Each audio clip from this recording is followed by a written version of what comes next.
Patrick Henry Liberty Center. Now, not to spoil it for anyone here, but the coaches don't actually hate each other. In fact, come here. Let me tell you a secret. They're actually friends. No, you're not going crazy. You are seeing triple. But unlike right here where I'm using special effects at Liberty Center, it's the real deal. Doctors and schools have now started making student athletes go through a series of tests, starting with this baseline test, or overcame similar obstacles to make it to the NFL.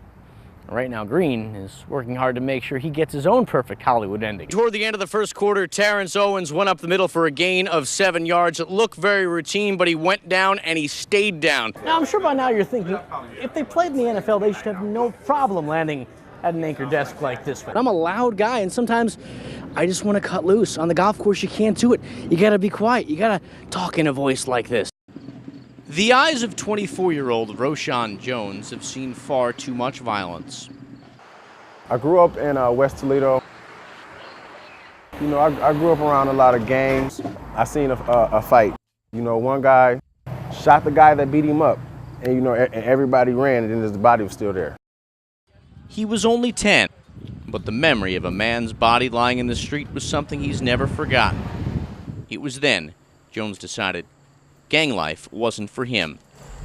I tried out for wrestling, you know, and I said I want to get into sports. I don't want to be in the streets. He credits sports for saving his life. Roshan went to college, worked toward a business degree, and came out determined to help keep kids off the streets by introducing them to his passions, wrestling and boxing. It's all about how many people that you can meet, how many families you can meet, and tell them like there's another way.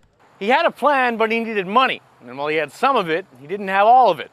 So instead of opening up a gym right away, he decided to open up a different kind of business. It took us about a good year to save up some more money.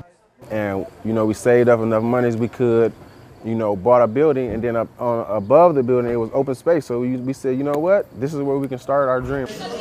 The Dream, Soul City, which he co-owns with his father, has now been open for 3 years. Jones estimates he's talked to almost 1,500 kids. One by one, he's making a difference. 1, 2, 3, What has Roshan told you about staying out of trouble? Like stay off the streets, don't be close to no gangs and everything like that. Been my coach, my brother, and he's a father figure. In the past, Roshan Jones saw a lot of pain. Today, he's making sure these kids see something else. Mike Lacett, T-Sports. Johnny Peralta insists he's not nervous, but with his fate in the hands of Major League Baseball, one would think he's starting to sweat. The announcement of his possible suspension related to the biogenesis scandal looming, pushed back yet again.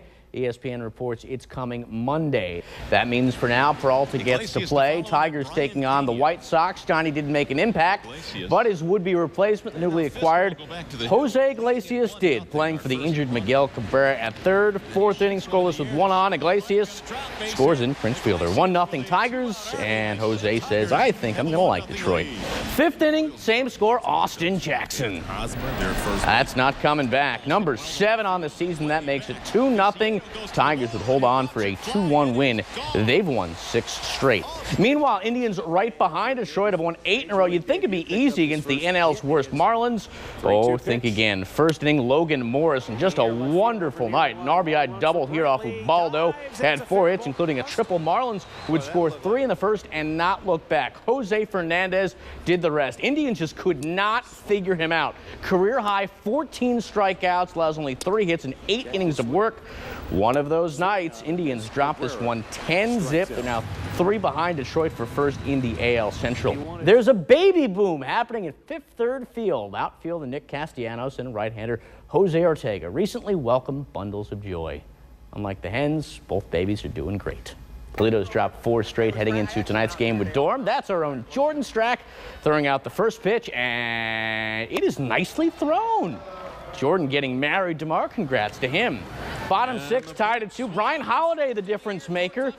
Jordan Leonardon and Danny Dorn score off the double. That made it 4-2. Say goodbye to the losing streak. Cairns would go on to win by the final of 8-2. At the end of last season, BG's top running back Anton Samuel was in a tough spot. Stay in school to play football and finish his education, or go home to Florida to be with his wife and son. Samuel went with family. Today, the Falcons had their first practice of the 2013 season. Samuel, as expected, was not there, but for the first time, head coach Dave Clawson could talk about what happened. Clawson said once Samuel left the school, he was no longer a student, making him technically a recruit again, which is why Clawson couldn't comment until now. Apparently, there were some conversations in April in which Samuel expressed an interest to return, but by that point, the team had given away all the remaining scholarships. The NCAA. Last season, Samuel ran for 998 yards with 11 touchdowns. The BG News reports he's transferring to Florida International. Finally, to Akron, Tiger Woods has won the Bridgestone Invitational 7 times. He's making a strong case for victory number 8. Taking over in round 2, par 5 second.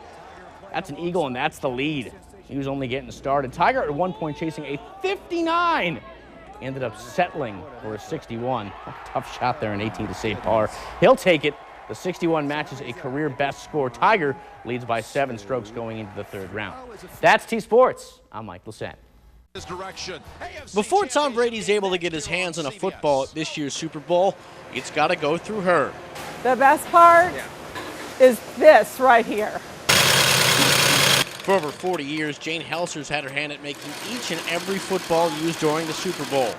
Not bad for a girl who's not even sure if Tom Brady's playing in the big game. Who are the quarterbacks in this year's Super Bowl? The 2 starting quarterbacks, you know? Alex Smith. No, that wasn't. She may not know her football, but she knows her footballs. The same can be said for every employee at the Wilson Football Factory in Ada, Ohio. For 71 years, it's been the official home of the balls used by the NFL. And a lot of people watch football, they watch the players, they watch this and that. But I think people here actually always keep their eye on the ball. It's roughly a 25-step process to make the actual ball. Cowhide, not pigskin, is used. And yes, they're all U.S. raised. From there, each ball is stamped. Jane then sews the sides together. The next step is flipping the football inside out. They say it's the hardest step of them all, but I think I can prove them differently. I'm getting it. I'm getting it. Am I getting it? No. Then they add what they call bladder to the ball. Lace it shut, mold it, and it's ready to go. They do this 4,000 times a day. And just like Jane says, they do it with pride. I try to make all my work as good as I can. Now that sounds like the stuff of a Super Bowl champion. Mike Lacett, T-Sports.